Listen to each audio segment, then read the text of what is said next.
everyone, and welcome to Lying Around Connecticut with Carol and Harry. I am Carol Kearns. My husband, Harry Shue, is our co-host.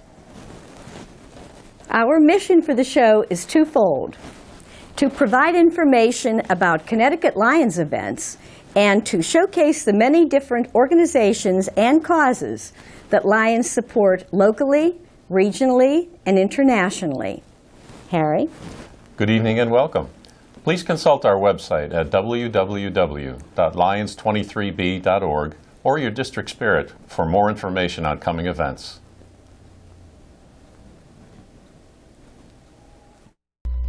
Hello everyone, and welcome to Lying Around Connecticut with Carol and Harry. We are back at Manaley's in South Windsor. This is the District Governor's Breakfast for Zones 5 through 7, and we are honoring our outstanding Lions of the Year, Carol. It's a great day. On with the show. En avant. From the Hartford Evening Lions, Lion Ivan Centeno. Good morning. As a new member in 2015, sponsored by his wife, Gladys.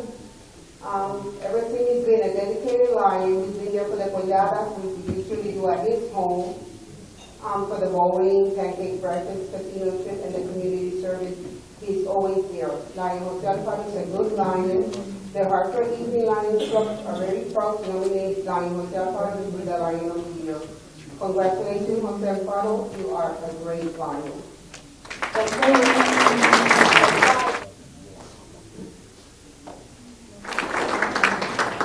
Okay, now for the Manchester Lions Club, Lion Ed Gorman.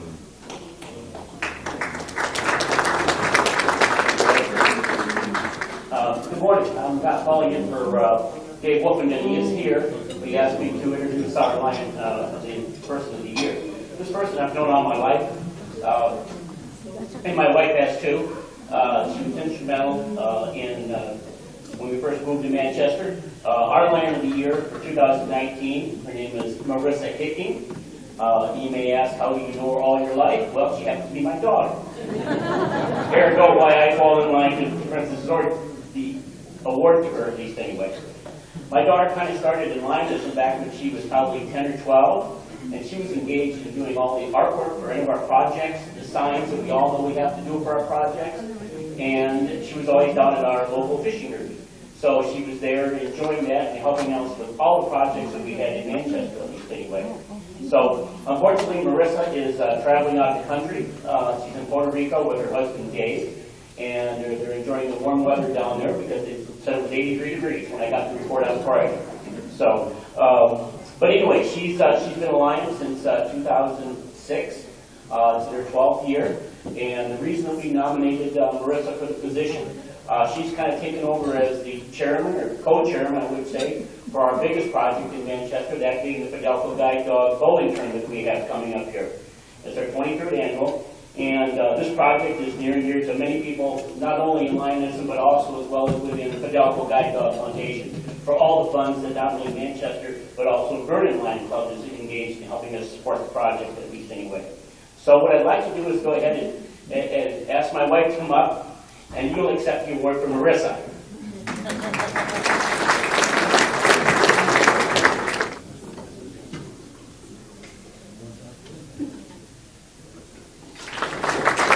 Now if I could have Bob Cinder come up, he is the president of the Marlboro Lions. Thank you. I want to thank you, and I want to make a correction. I don't know that Ed knew her all of his life, but he knew her all of her life. So, anyway, Kevin McNally is one of our leading Lions in the Marlboro Club. He's a new member, has been with us for a little over 2 years. I expect Harry, Ev, and Ed to come and actually present this award to him. Kevin can't be here today. He's actually volunteering in a speech for low vision in Florida today. Kevin is on the board of the Lions Low Vision Center. Kevin has his own eyesight issues. He can't see. He can't drive to our meetings. He's a good man. He is a leader. And on his behalf, I accept his Lion of the Year award. Congratulations to Kevin. Last but not least in our zone, President of the South Windsor Lions, John Habit. Hi, everyone. So our outstanding Lion for South Windsor this year is Betty Eating. And Betty transferred from Pennsylvania along with her husband Barry in the past 2 years. And right from the get-go was very active in all activities. In her first year, Betty became an officer and is currently on the board. She is our LCIF coordinator. She has represented our club at the United Nations. This year, Betty initiated an exploration into the feasibility of starting a Leo club, and will work to organize a club for the beginning of next year. She's also the co-chair of our golf tournament, which is our most significant fundraiser. And finally, Betty put her name in a nomination for treasurer for next year. She thinks there's competition, but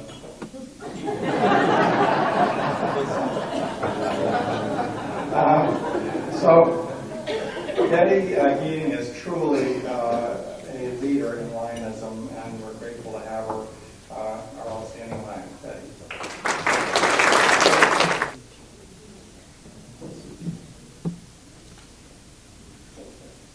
All right, congratulations to Betty and all of the outstanding Lions in Zone 6. Thank you. Thank you, Lionette. If we could bring Zone 7 up, with Zone Chair Jamie LaForge. And we're looking for Berlin, Greater Hartford Host, Hartford County Everest, New Britain, Rocky Hill, and Rocky Hill veterans. Good morning, Lions. I am very proud to be Zone 7 Chair for this year. I learned a lot by doing this job. I really enjoyed it, learned a lot about other different clubs and what they're doing, and I'm proud to be their Zone Chair. First off, I'd like to bring up Berlin and Chris Schmalberg.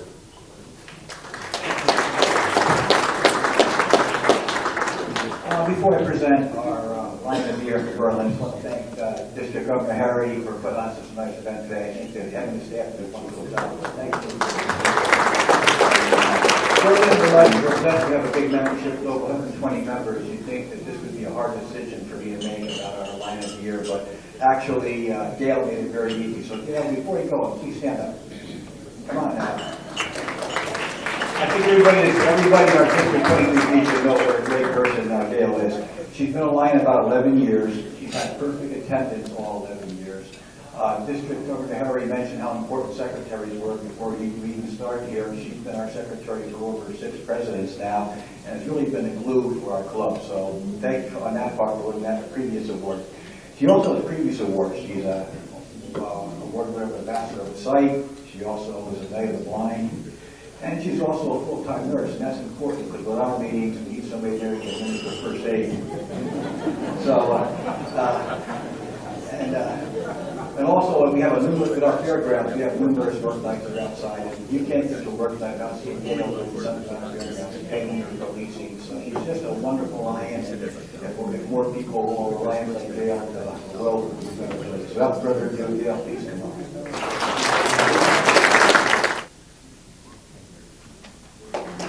Next up, we have the Greater Hartford Host and President Maria Cortesella.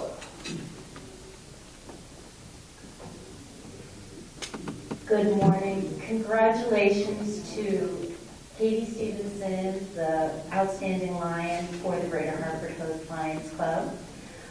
She has been a member only since 2017, but she's taken on the very large job of secretary of our organization. She has done a marvelous job.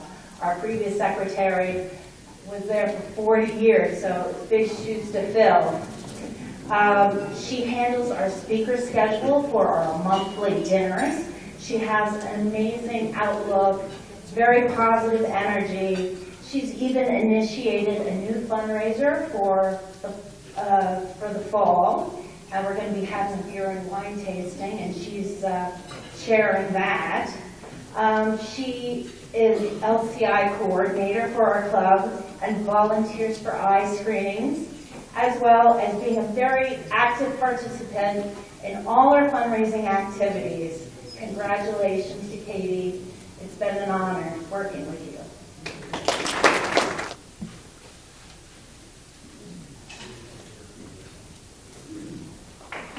Congratulations, Katie. Up next, we have the Harper County Ever Centennial Club and the president, Odom Lohani. Good morning. My name is Uttam Lohani. I'm president of Hartford County Ever Centennial Lions Club. Our club has been established in 2016, and we are a specialty club, all members from Nepal. Our club has nominated Mr. Madhav Adre, treasurer. He's the outstanding Lions of the year. He has done several projects, and one of the major projects was his poetry contest was successfully done, and several other members, we have got several members, he was recommended. So I would like to honor him as outstanding Lion of the Year, and I would like to congratulate and honor these days. Welcome, Mr. Adre.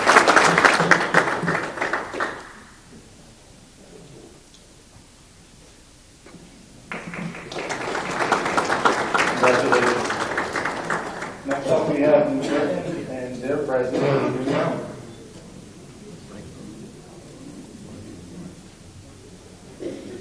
A while back, Anita Skutnik, New Britain's outstanding Lion, retired. She kept busy with home life for a while, but after a 40-year teaching career, there was something missing, the interaction with others willing to make a difference in their environment. I first met Anita in 1970. Yes, I'm old. She an art teacher, and I a music teacher. Our assignments facilitated our paths crossing several times until, for a period of years, our assignment was in the same school with neighboring art and music rooms. Through the years and after retirement, we kept in touch. I invited Anita to Lions meetings and activities. She became fond of the people. Enjoyed both the social activities and the major service and fundraising projects, and soon joined as a full-fledged Lion. Our weekly meetings with catered meals and informative speakers were the bonuses of membership. We labored and laughed through many happenings. During this relatively short-lived period, her health concerns that had plagued her for many years were given the chance for betterment. In February of 2018, she underwent major surgery for a kidney transplant. Her energies diminished, and there were major setbacks and much discomfort. Eventually, things equalized, and Anita returned to be our 100% Lion. Her many activities have included eye screening over 6,000 New Britain students with the New Britain Lions team members, packing approximately 35,000 eyeglasses, including the ones brought here today, participating in our annual December Warm the Children project, taking several families' children shopping, working at our major fundraising August golf tournament, sitting under the hot sun, providing speakers for one of our weekly meetings, contributing to our fundraising December poinsettia sale, and contributing to our April walk upcoming. So it's the April Walk for Hunger. This is a very special year for me. As president, it's not only my duty, but my pleasure to honor my Lion team member, my art teacher, co-worker of 40 years, and my friend of 50 years, Anita Skutnik.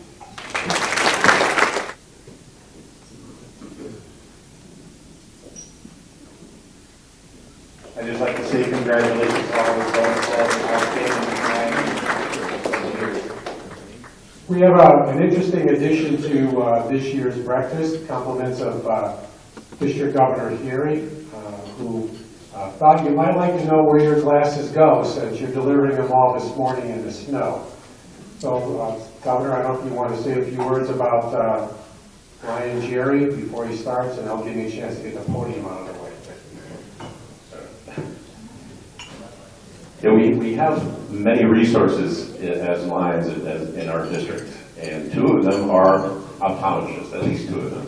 So last week, we asked Dr. Matt Blondin from the Litchfield Lions Club to tell us about the program where our glasses, the ones that we donate, are being used to help people.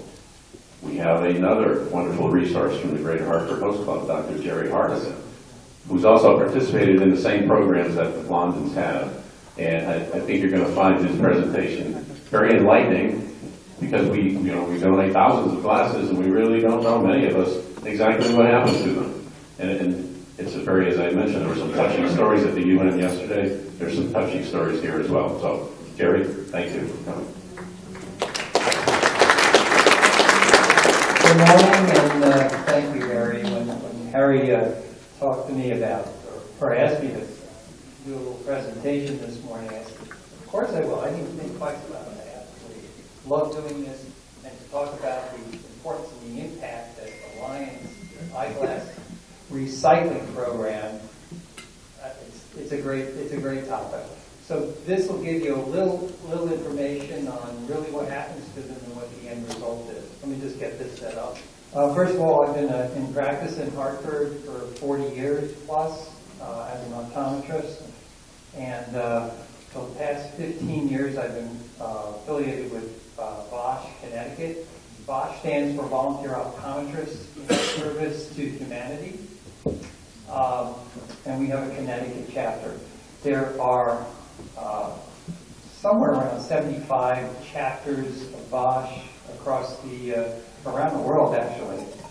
And, thousands in a given year, thousands and thousands of people are participating in vision exams, eye exams, all around the world.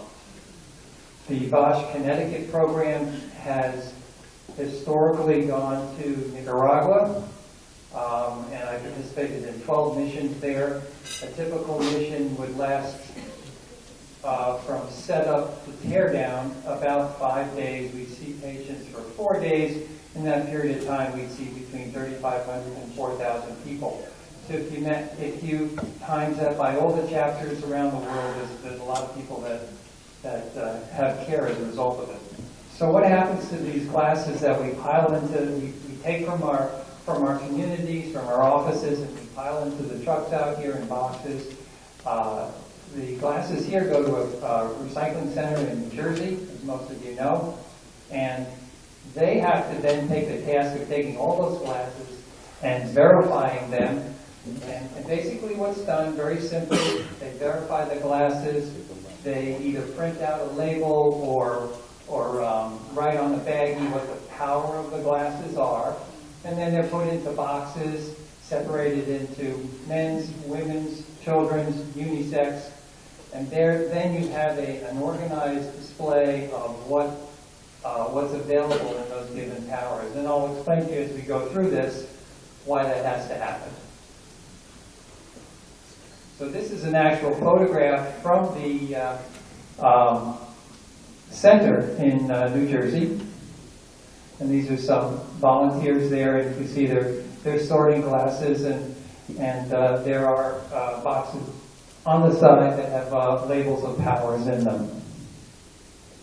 And the glasses from New Jersey are distributed fairly widely, as you see. And right up in here, in this area, is Nicaragua. Nicaragua is in obviously Central America. When we go on this trip, we fly into Managua and travel down the coast to the Pacific Highway to San Juan del Sur, which is the largest city before getting into Costa Rica. It's a town of about 50,000 people plus. But when we go down there, we pull people from the various communities to the clinic, and we hire buses and drivers to get people to come. And I want to just pause at this moment because I have to give thanks to the Windsor Club that supported this program for many years. In particular, the money went to transportation. So thank you, Windsor.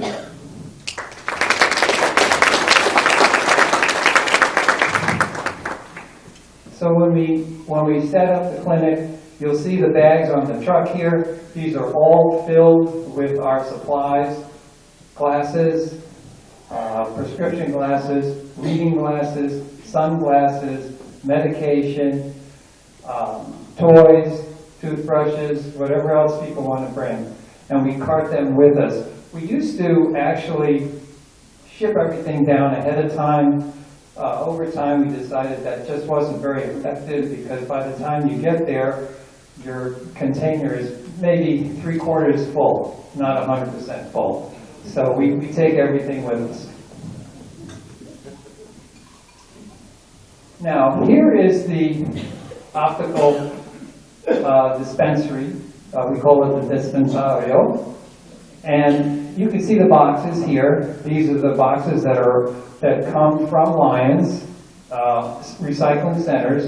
They're all labeled. They have powers on the outside as well as the sections.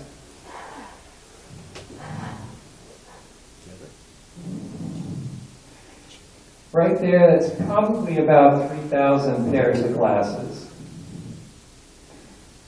This is what it looks like all throughout the day, and this is actually 7:30 in the morning. People are lined up to come into the clinic. Our particular clinic is in a school. The clinic usually happens in January. That happens to be their, I guess you'd call that their summer break, so the school is not open.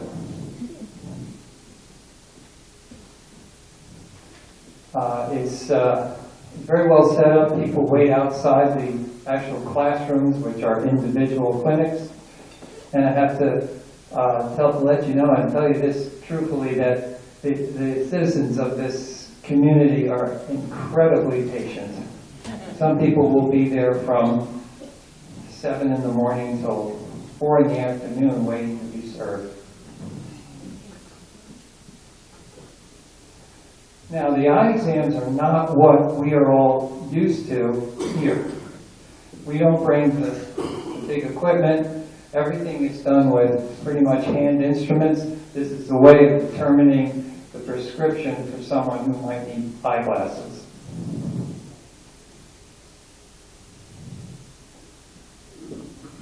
One of the reasons I love this trip so much is that we bring somewhere between 10 and 30 optometry students that are learning to the practice of optometry. And they're just wonderful because they're so interested in learning, and this is where they get real hands-on education. And you can see, again, instead of the unit in front of you, we're placing individual lenses in front of them to determine their prescription.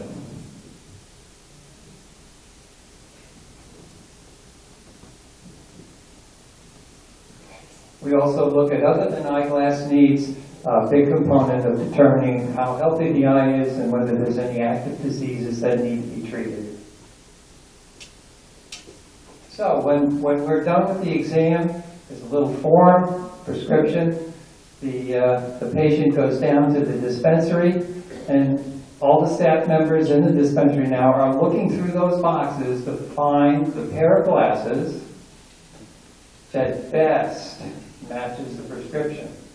If it's 100%, it's rare, but we can usually get pretty close with the variety of glasses that come from the lines.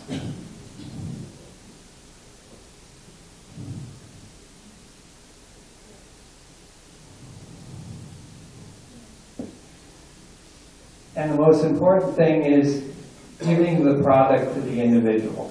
And this is where it's so impactful. We spend a lot of time in letting them know the purpose of the glasses, when they're supposed to use them, how to care for them.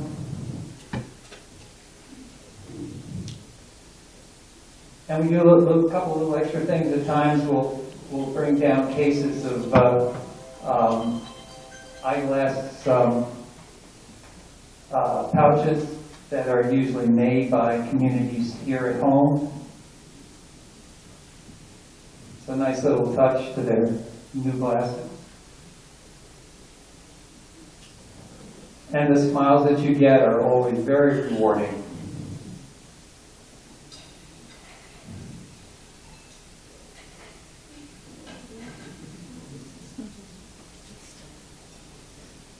And we usually do provide sunglasses to everyone that comes. They're not, of course, not the best in the world, but it is a nice little gift and certainly helps to some extent the intensity of the sunlight. And sometimes we'll find really cool sunglasses, and there's always an opportunity for a photograph, that's for sure. And that is it. Any questions?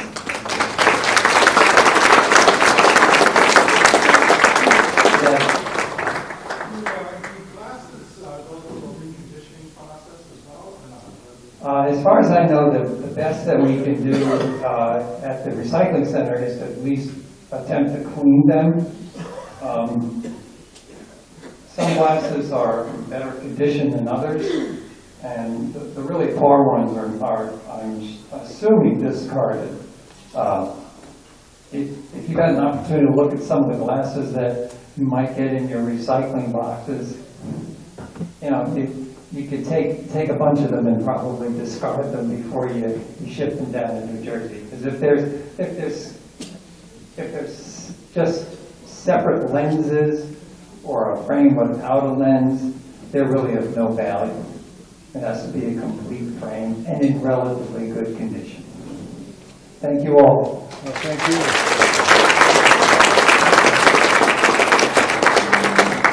Thank you, Lion, Dr. Terry. That was great. Hello again, everyone. We have had a wonderful time today at my husband, District Governor Harry Hsu's breakfast. This is his second district breakfast. Well, what do you think, Gary? How did we do? I think we did quite well. I think the Manili's banquet facility here is great here in South Windsor. Yes. And I'd like to congratulate you and Harry on your 299th yes. episode, or I should say. Well, by the time we get this one ready for viewing, it will be over 300. Number 300 over a span of 6 years? Yes. On March 4th, we celebrated our 6th anniversary of Lying Around Connecticut with Carol and Harry. And as you see, today it was Carol and Gary. Make sure you get that right. You got it. Thanks for joining me today. Well, thanks for having me, and come visit us next time. Okay. Bye-bye. Bye-bye. Bye-bye. We hope you enjoyed our show this evening. Tune in next week for another Lying Around Connecticut with Carol and Harry. Good night. Bye-bye.